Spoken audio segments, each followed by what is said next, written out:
¿Qué tal, mis amigos? Tengan todos ustedes buenos días, buenas tardes o buenas noches, dependiendo del lugar donde se encuentre. Mi fortaleza está en Dios. Cada vez que tengamos un problema, busquémoslo a Él para que sea Él quien tome la decisión, para que sea Él quien nos dé la correcta interpretación de todo lo que sucede, puesto que solamente Él es nuestra fortaleza. Amén. Quien les habla, el doctor abogado Mauri Rojas, desde el Instituto Academia de Formación Jurídica Simón Rodríguez, acá mismo ubicado en la ciudad de Maracay, Estado Aragua de la República Bolivariana de Venezuela. Hoy comenzamos un nuevo proceso de capacitación. Vamos a hablar un poco sobre los diferentes recursos procesales, los cuales se encuentran establecidos en el Código Orgánico Procesal Penal como diferentes medios de impugnación, como medio para poder subsanar, como para solicitarle directamente al ciudadano juez que emitió una sentencia o un fallo que haya generado un agravio de acuerdo a la percepción, de acuerdo a la interpretación que pudiera darle usted como profesional del derecho y que afecte directamente a nuestro representado. Ahora, fíjense ustedes que uno de los aspectos más importantes de los procesos formativos es que cada uno de ellos tiene que establecerse directamente con un propósito definido. En este sentido, esta temática tiene por finalidad el poder determinar la importancia, la aplicabilidad y la efectividad de los diferentes recursos judiciales que se encuentran establecidos en nuestro actual Código Orgánico Procesal Penal. ¿Para qué y por qué? Para poder ejercer efectivamente una correcta tutela judicial efectiva, institución consagrada en la Constitución de la República Bolivariana de Venezuela y que por supuesto genera este principio de garantía de protección que el Estado le otorga directamente a las partes que se encuentran vinculadas o transitando por un proceso judicial. En este orden de ideas, el penal. ¿De qué vamos a hablar? Vamos a hablar en esta primera oportunidad de las diferentes generalidades y los fundamentos de los recursos procesales. Pero vamos a continuar indagando directamente, escudriñando el Código Orgánico Procesal Penal sobre el recurso de revocación, el de apelación, el de casación y el de revisión finalmente. ¿Por qué y para qué? Porque, reitero, cada uno de estos elementos representa una manera de impugnar o de subsanar una solicitud, una sentencia judicial.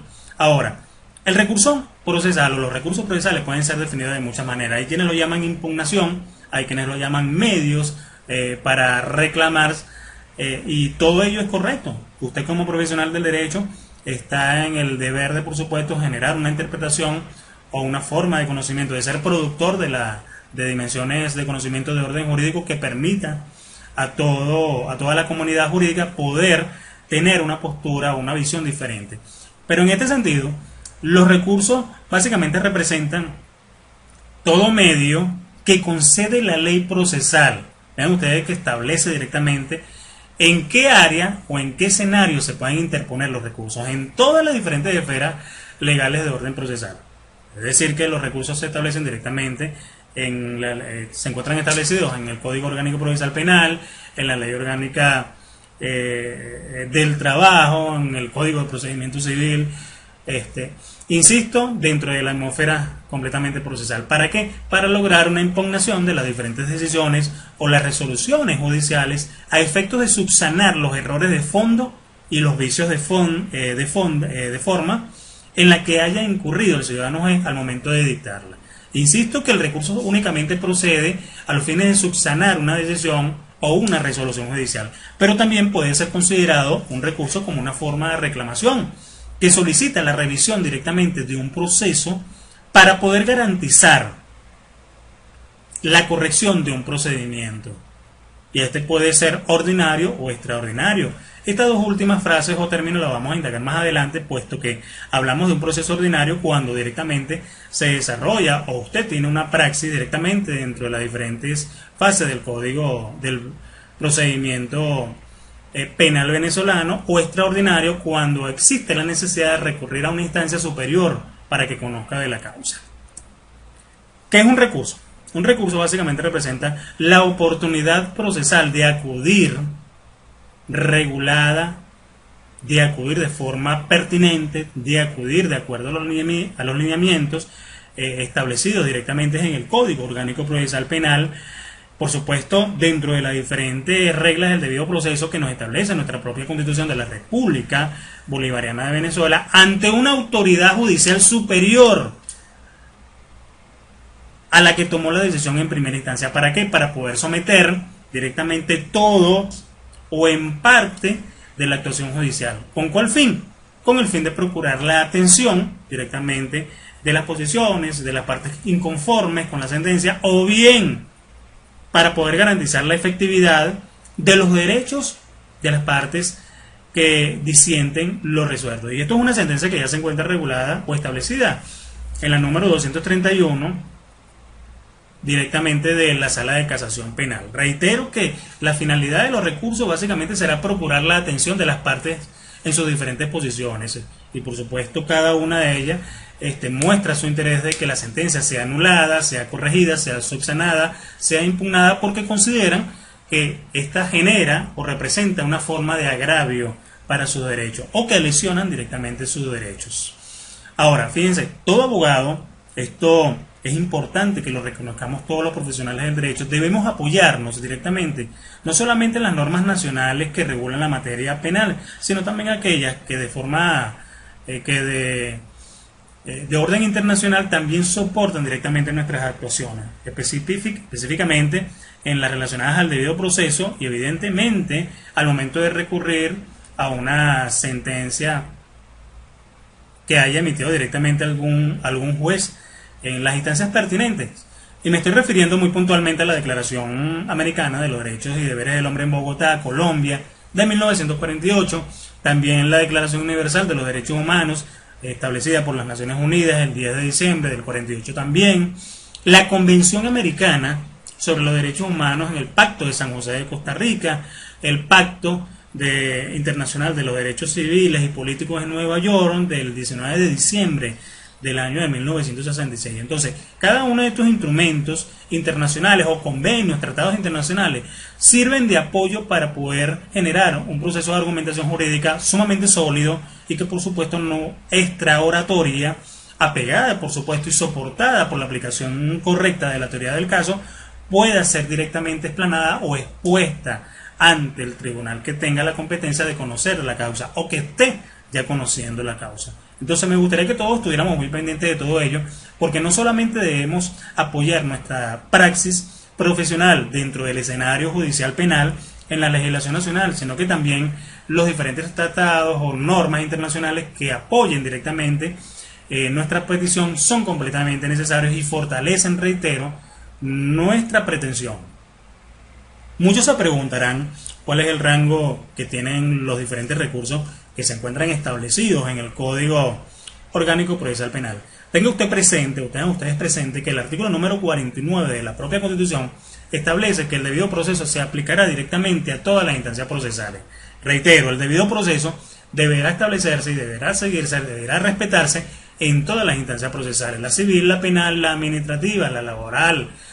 Todas las instancias procesales de orden judicial deberá desarrollarse conforme a las reglas del debido proceso. ¿Para qué y por qué? Porque es necesario que el Estado garantice directamente al ciudadano el respeto de la norma, el respeto de los derechos, de sus derechos civiles, y que por supuesto siempre van a estar superior a las necesidades directamente de la jurisdicción. ¿Qué quiere decir todo esto? Que aquí vamos a tener la necesidad de hablar un poco acerca de la tutela judicial efectiva como una forma en la que el Estado directamente se pronuncia para, reitero, poder favorecer y respetar y garantizar los derechos del ciudadano. Entonces, el rango constitucional de los recursos procesales que se encuentran establecidos en el CO también está estipulado en la Constitución de la República Bolivariana de Venezuela, muy puntualmente en el precepto número 49.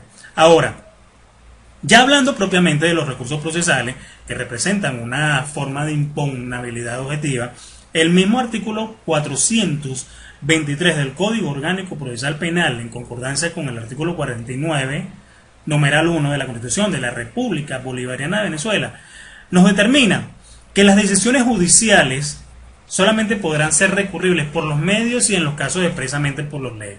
¿Cuáles son esos medios? Y en los casos expresamente leyes, cuando existan causas para la admisibilidad de la misma y por supuesto que éstas estén comprendidas o que se encuentren presentes en los escenarios que determina el mismo código. ¿Cuáles son esos escenarios? El proceso ordinario o el proceso extraordinario. Aquí vamos a tener la necesidad de reconocer quién o quiénes de las partes se encuentra legitimado para intentar el recurso. El artículo 424, soportando y ratificando también lo establecido directamente en el 423, también del Código Orgánico Procesal Penal, determina que solamente podrán recurrir en contra de las decisiones judiciales las partes, no hay otras. Un tercero no puede participar en las partes, solamente la víctima y el imputado. La víctima y el imputado. Pero también el artículo 424 nos afirma lo siguiente, que el imputado o el imputado podrá recurrir a través de la persona de su defensor o defensora, pero en ningún caso podrá hacerlo en contra de su voluntad. Y esto es interesante que usted lo conozca, que todo acto procesal deba estar respaldado directamente con la disposición expresa del representado. Solamente los abogados tienen facultad de efectuar actos procesales apegados a las características racionales de efectividad, de eficacia, de validez, de responsabilidad y de compromiso jurídico, bien como asistentes, por supuesto, o como representantes de quienes sean partes directamente en el juicio. Solamente los abogados, terceros no. Terceros no. ¿Cuáles son las características directamente que presenta un recurso y, por supuesto, cuál es la importancia que poseen cada uno de ellos? Indistintamente el recurso que usted haya o pretenda interponer, llámese de casación, de revocación, de impugnación, de revisión incluso, debe usted tener en cuenta que hay características que hay que respetarse y que por supuesto tiene que usted comprenderlas abiertamente a los fines de no cometer errores dentro del proceso penal. El artículo 430 nos establece la tendencia a la aplicación del efecto suspensivo de la ejecución del fallo. Es un recurso que habitualmente utiliza el representante del Ministerio Público a los fines de generar un obstáculo a la decisión que emite el juez. Muchos lo criticarán, pero no deja de ser un recurso. Hay quienes considerarán que el efecto suspensivo va en contra de las disposiciones y garantías, así como también de los principios que establece el Código Orgánico Procesal Penal, y que por supuesto es anticonstitucional. Reitero, hay quienes lo piensan, sin embargo hay que estudiar lógicamente en profundidad este instrumento o este recurso. Hay que comprender que el artículo 423 del Código Orgánico Procesal Penal establece el principio inquisitivo del juez para resolver el recurso. Es el juez y únicamente el juez quien generará una interpretación y un pronunciamiento con respecto al recurso interpuesto. El 427 nos establece que los recursos solamente proceden contra las decisiones, contra las decisiones que ocasionen agravio a cada una de las partes involucradas en el proceso. Y finalmente, el 49 nos hace reconocer que los recursos son instrumentos de garantías de orden constitucional que forman parte del debido proceso. No es esto una situación completamente alejada de una realidad. Es así, los recursos procesales representan instrumentos que de una u otra manera son una garantía directamente de orden constitucional para proteger los derechos de sus representados y por supuesto que el proceso continúe apegado directamente al principio de legalidad de las partes. Ahora, me preguntaron en una oportunidad cuál es la prohibición que tiene el juez o cuál es la prohibición al juez y de la misma manera cuáles son las condiciones para interponer los diferentes recursos. Tengan ustedes en cuenta que el Código Orgánico Procesal Penal es bastante amplio en este sentido. Por supuesto, se necesita de un proceso de razonamiento y de interpretación judicial a los fines de poder comprenderlo enteramente.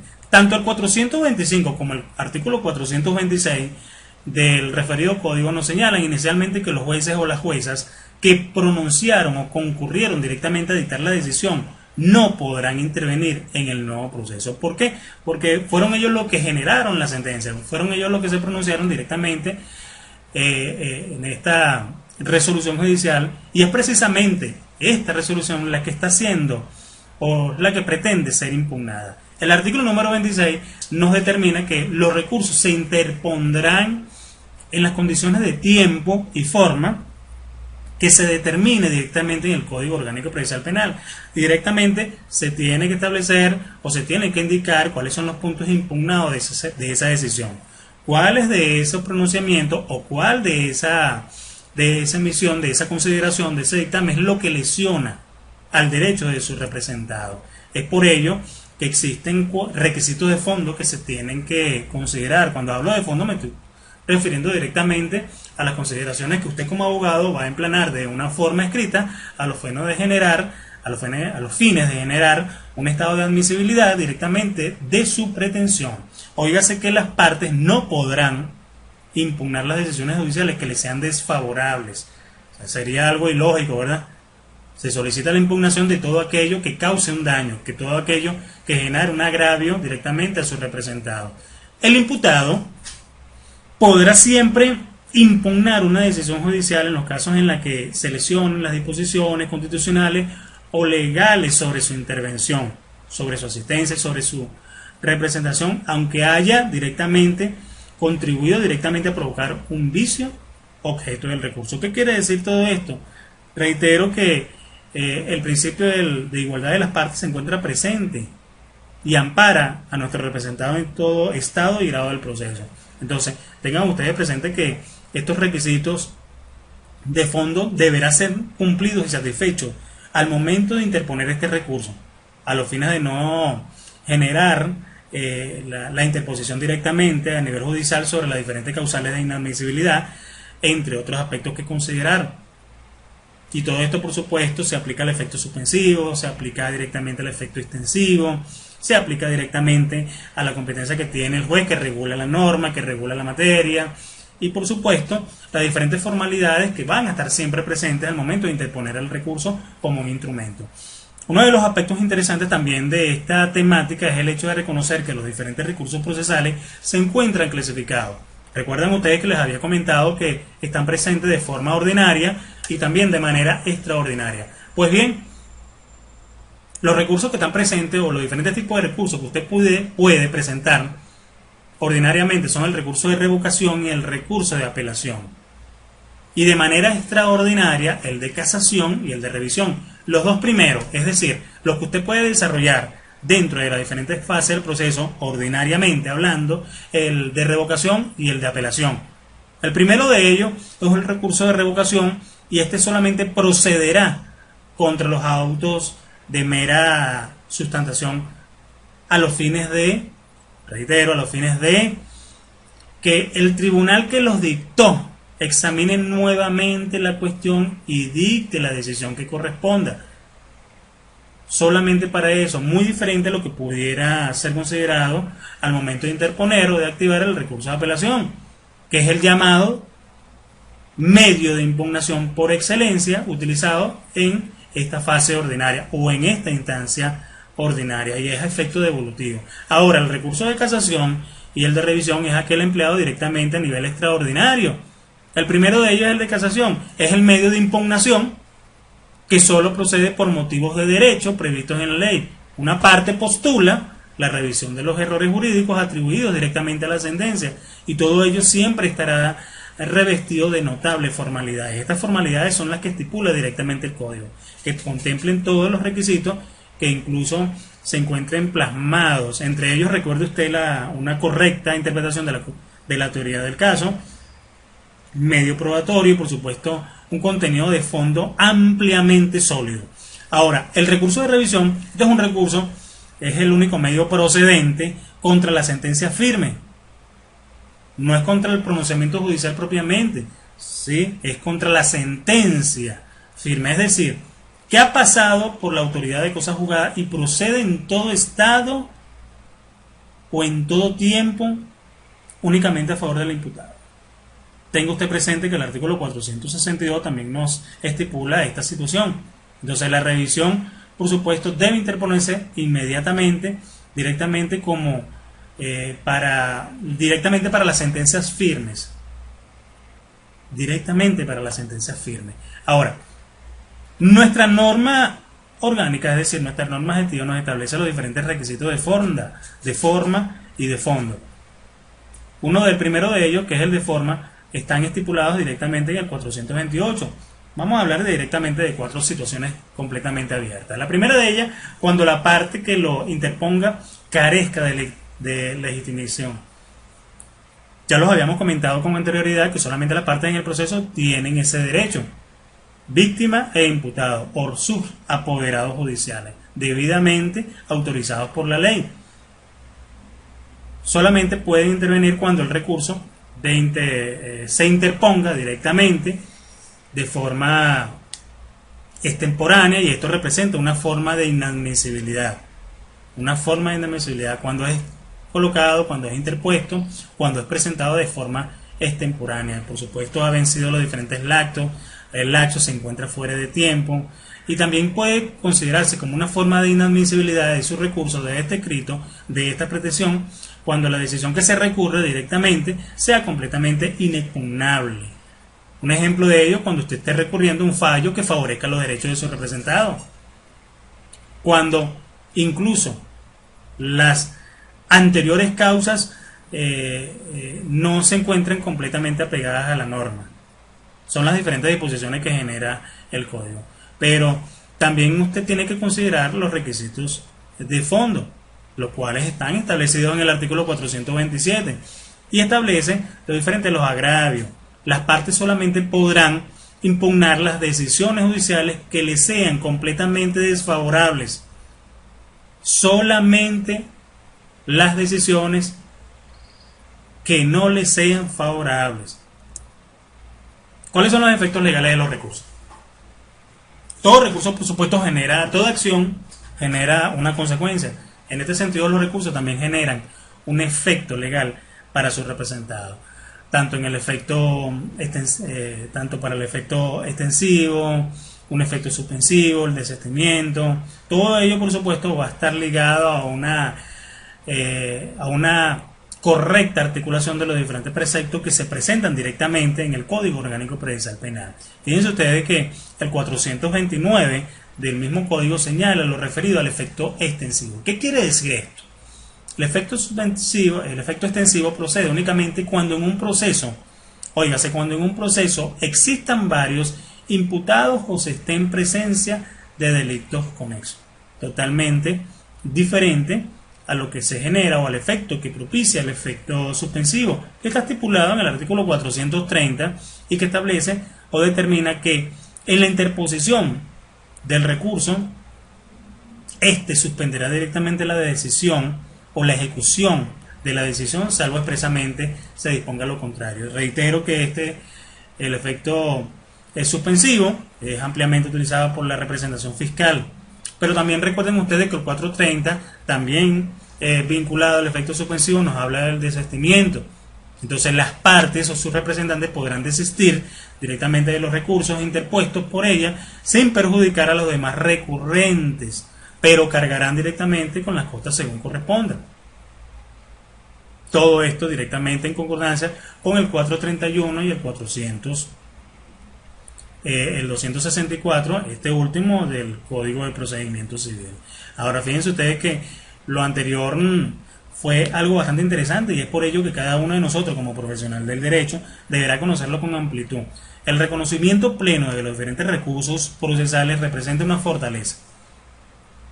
Y finalizo manifestando abiertamente que es un placer de mi parte poder compartir siempre conocimiento de orden jurídico, generar interpretaciones diferentes, por supuesto, generar el debate, con el fin honesto y humilde de procurar, por supuesto, que el desempeño profesional del abogado sea no solamente responsable, comprometido, sino completamente eficiente y eficaz. Y todo ello, por supuesto, gracias al conocimiento apropiado por su persona.